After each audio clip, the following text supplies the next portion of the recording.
Del día se ha escuchado decir cómo en Colombia se habían hecho acuerdos de paz que finalmente no habían llevado a la paz, y eso como que a fuerza de repetirse se va volviendo como en una verdad que yo considero que no es tan verdad, porque si bien es cierto que se hicieron acuerdos de paz con determinados grupos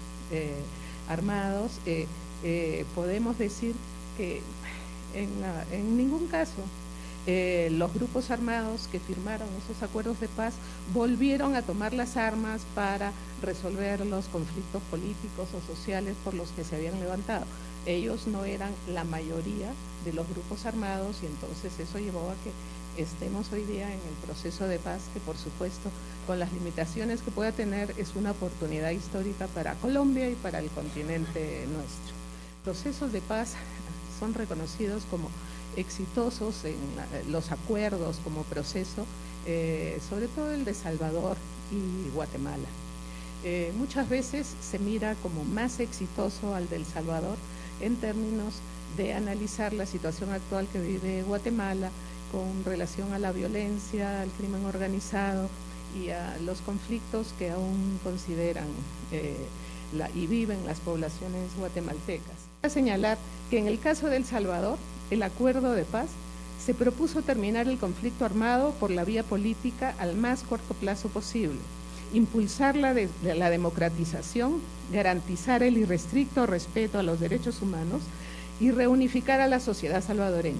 Este proceso relegó los temas socioeconómicos y se concentró en los políticos, en cesar la presencia militar en la política y ratificar la democracia, entendiendo la participación en las elecciones como el medio de acceder a ese poder político.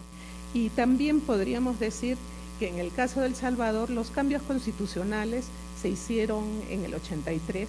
lo cual viabilizó la construcción de una serie de posibilidades de apertura democrática que no se dieron igualmente en el caso guatemalteco. También que el tema de las Fuerzas Armadas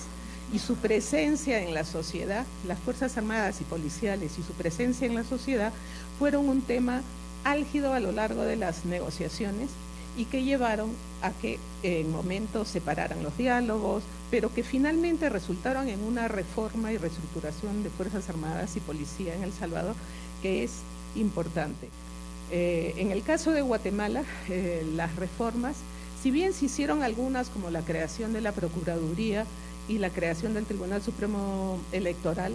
el hecho de que se dejaran una serie de reformas que tenían que ver con los acuerdos de paz para la consulta que se hizo sobre los acuerdos para que estos fueran a hacer cambios constitucionales y que fue derrotada, eso llevó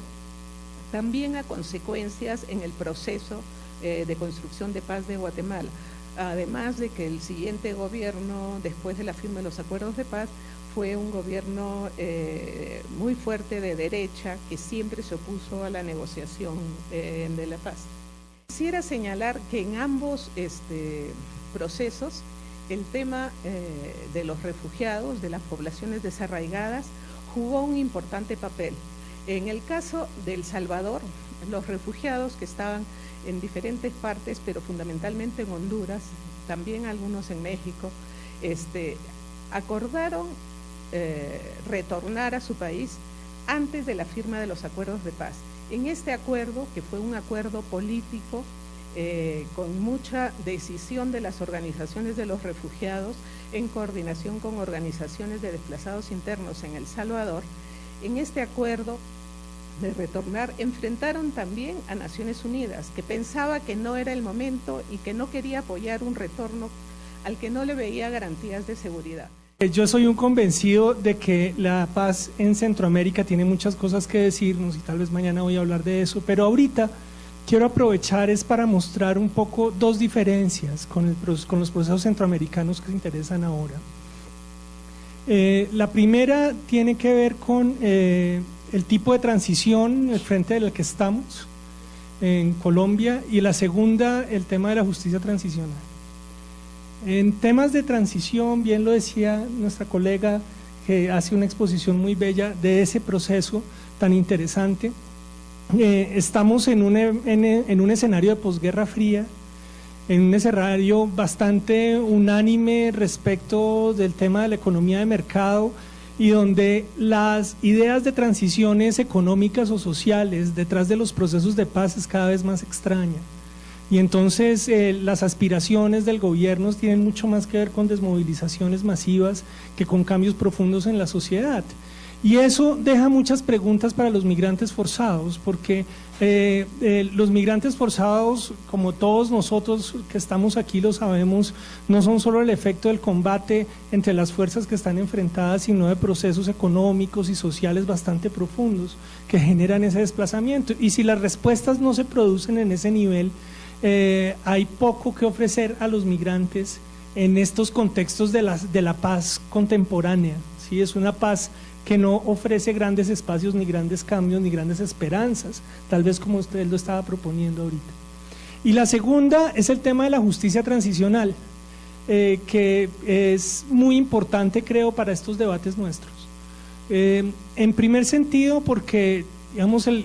creo que el nudo del asunto en términos legales es que estamos después de la Corte Penal Internacional.